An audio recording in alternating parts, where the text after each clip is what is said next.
एलविश यादव सच में गुनहगार हैं या फिर एलविश यादव किसी साजिश का शिकार हुए हैं? ये सवाल सबसे ज्यादा पूछा जा रहा है। एलविश यादव के फैंस दुखी हैं। उनका ये कहना है कि अगर एलविश यादव के खिलाफ कोई पुख्ता सबूत है तो वो सबूत दिखाया जाए कि एलविश यादव कहां पर गड़बड़ी कर रहे थे। क्या एलविश यादव सच में सांपों के जहर का व्यापार कर रहे थे? क्या उससे वो पैसा कमा रहे थे? एलविश यादव रेव पार्टी में सांपों के जहर का सप्लाई कर रहे थे? ये सवाल तमाम उनके फैंस जो हैं वो सोशल मीडिया पर दाग रहे हैं। दूसरी तरफ जो बीजेपी समर्थित मीडिया है, जो हमारा ऑन एयर मीडिया है, वो तमाम जनता के मुद्दों को दबाने के लिए एलविश यादव के खिलाफ प्रोपेगेंडा रच रहा है। लगातार अगर आप देखेंगे तो हेडलाइंस बन रही हैं कि देखिए एलविश यादव ने अपना गुनाह कबूल कर लिया। एलविश यादव रेव पार्टी में जहर का सप्लाई कर रहे थे। जहर की सप्लाई एलविश यादव के द्वारा की जा रही थी। वो इससे पैसा कमा रहे थे। ये तमाम हेडलाइंस बनाई जा रही हैं, जबकि एलविश यादव अभी अपना पक्ष रखने के लिए बाहर नहीं है। क्या कुछ मामला है, ये जो एक तरीके से जांच चल रही है उसके अंदर है, लेकिन सूत्रों के हवाले से एक प्रोपेगेंडा जो है वो रचा जा रहा है। और एलविश यादव ने गुनाह कबूल किया है कि वो खुद ये काम कर रहे थे। इसके अलावा कोई पुख्ता सबूत भी अभी तक सामने नहीं आया है। एक ऑडियो का जिक्र हो रहा था, जिस ऑडियो का जिक्र किया जा रहा है उस पर हमने 7 नवंबर 2023 को ही वीडियो बना दी थी और उसकी पोल पूरी तरीके से खुल गई थी कि देखिए इस ऑडियो से ही एलविश यादव बेकसूर साबित हो रहे हैं। तो अगर एलविश यादव को उस ऑडियो के पनाह पर गिरफ्तार किया गया है तो ये सरासर गलत है, क्योंकि उस ऑडियो से तो एलविश यादव खुद बेकसूर साबित हो रहे थे।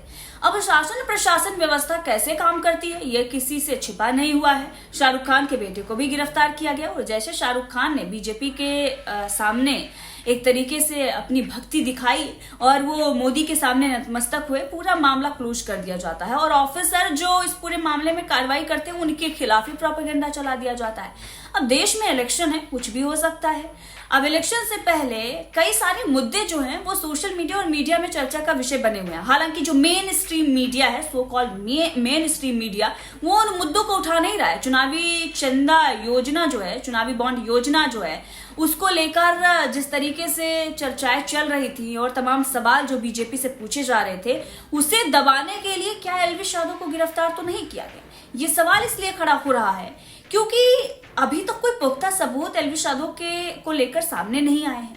अब आप सोचिए कि एलविश यादव को गिरफ्तार किया जाता है और उसके बाद 14 दिन के लिए जेल में भी डाल दिया जाता है और इतना ही नहीं, गंभीर धाराएं एलविश यादव पर लगा दी जाती हैं। और अब प्रोपेगेंडा रचा जा रहा है कि एलविश यादव खुद ही गुनाह कबूल कर रहे हैं। ये सारी चीजें जो मेरे खिलाफ फैल रही हैं, जितने भी आरोप मेरे ऊपर लगे हैं भाई, सारे बेबुनियाद हैं, सारे फेक हैं।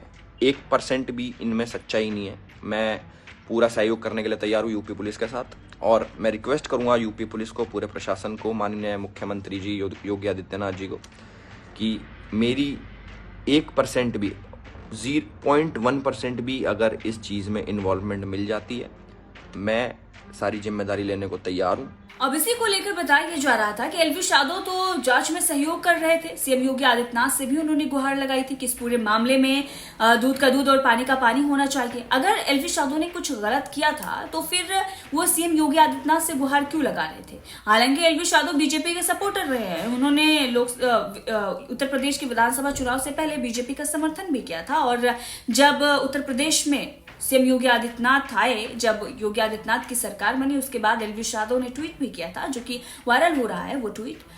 तो एलविश यादव लगातार बीजेपी को जो सपोर्ट कर रहे हैं, तो आखिर बीजेपी ही क्यों उन्हें फंसाने का काम कर रहे हैं? क्योंकि जो एलविश यादव के फैंस हैं वो बीजेपी पर आरोप लगा रहे हैं।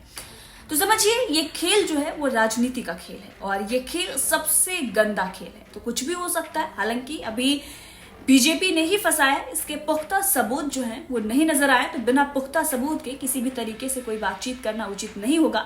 लेकिन अब देखिए लोग क्या कह रहे हैं, उस पर भी नजर डाल लेते हैं। लोगों का कहना क्या है एलविश यादव के मामले को लेकर। एलविश यादव का आज अचानक से गिरफ्तार होना, फिर जेल जाना एक बड़ा मुद्दा रहा है। इस प्रकरण से कुछ महत्वपूर्ण बातें निकलकर सामने आई जो हर किसी के लिए सबक हो सकती हैं। ये देवेश यादव हैं जो सोशल मीडिया पर लिख रहे हैं। उन्होंने लिखा है, नंबर 1 बात, हमारे देश में अगर आप उभरते हुए चेहरे हैं और एक विशेष धर्म को गाली देते हैं या उसके खिलाफ बोलते हैं तो आपको लोग सर पर बिठा लेंगे और हीरो या युवा हृदय सम्राट बोला जाएगा, जैसा कि एलविश यादव के साथ भी था। और मोनू मानेसर, वो भी यादव ही हैं, उनके साथ भी दोनों को हीरो बनाया गया। लेकिन दूसरी बात, जिन लोगों ने आपको झूठा चोला पहनाकर सर पर बिठाया था, या यूं कहे छद्म हीरो बनने का एहसास करवाया था उनको। जिस दिन लगेगा कि आप उनसे आगे निकल रहे हैं या उनकी राजनीतिक विरासत को टेक ओवर कर सकते हैं, वो साजिश करेंगे। कुछ दिन पहले एल्विश ने उनको ही कूट दिया। बस वही एल्विश का हिंदू हृदय वाला खिताब छीन लिया गया और आ गए असली जाति की गाली गलौज पर। और फिर एल्विश हिंदू से यादव बना दिए गए। एल्विश यादव और मोनू मानेसर दोनों हिंदू हृदय सम्राट थे और दोनों आज जेल में हैं।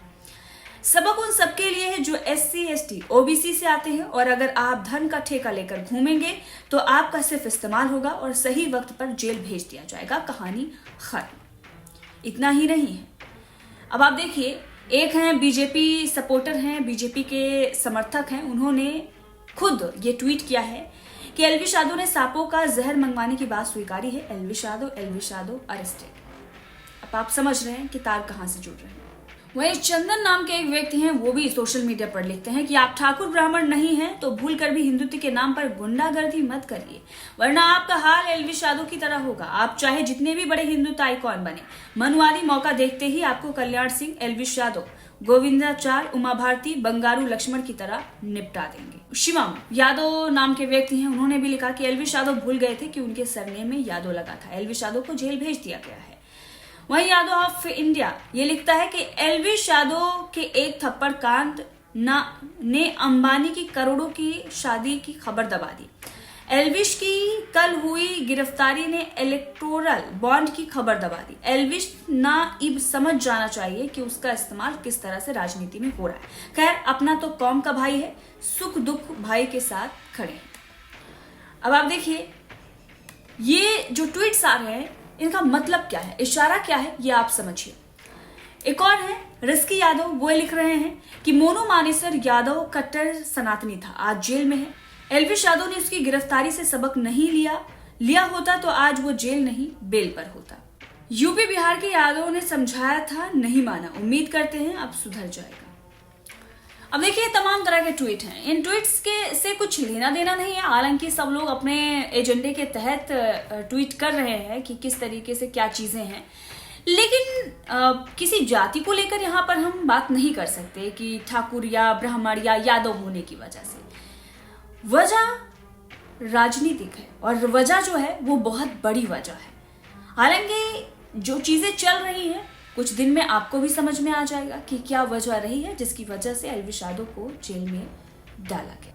वैसे आपको बता दें कि इन दिनों बीजेपी और बॉलीवुड वालों की साठगांठ बहुत अच्छे से चल रही है। कभी केंद्रीय मंत्री बॉलीवुड जो गैंग हुआ करता था कभी बीजेपी के नजरों में, उसे संसद दिखाते हैं, तो कभी राम मंदिर में बीफ खाने वालों को भी न्योता देकर बुला लिया जाता है। प्रधानमंत्री नरेंद्र मोदी के लिए बड़े बड़े जो सुपरस्टार, सो कॉल्ड सुपरस्टार हैं, वो हृदय से, दिल से ट्वीट करते नजर आते हैं। तो साठगांठ बॉलीवुड और बीजेपी की चल रही है। उसी का शिकार भी एल्विश यादव हो सकते हैं, क्योंकि कई बड़े बड़े सुपरस्टार को अब पानी पिलाते हुए एल्विश यादव नजर आ रहे हैं।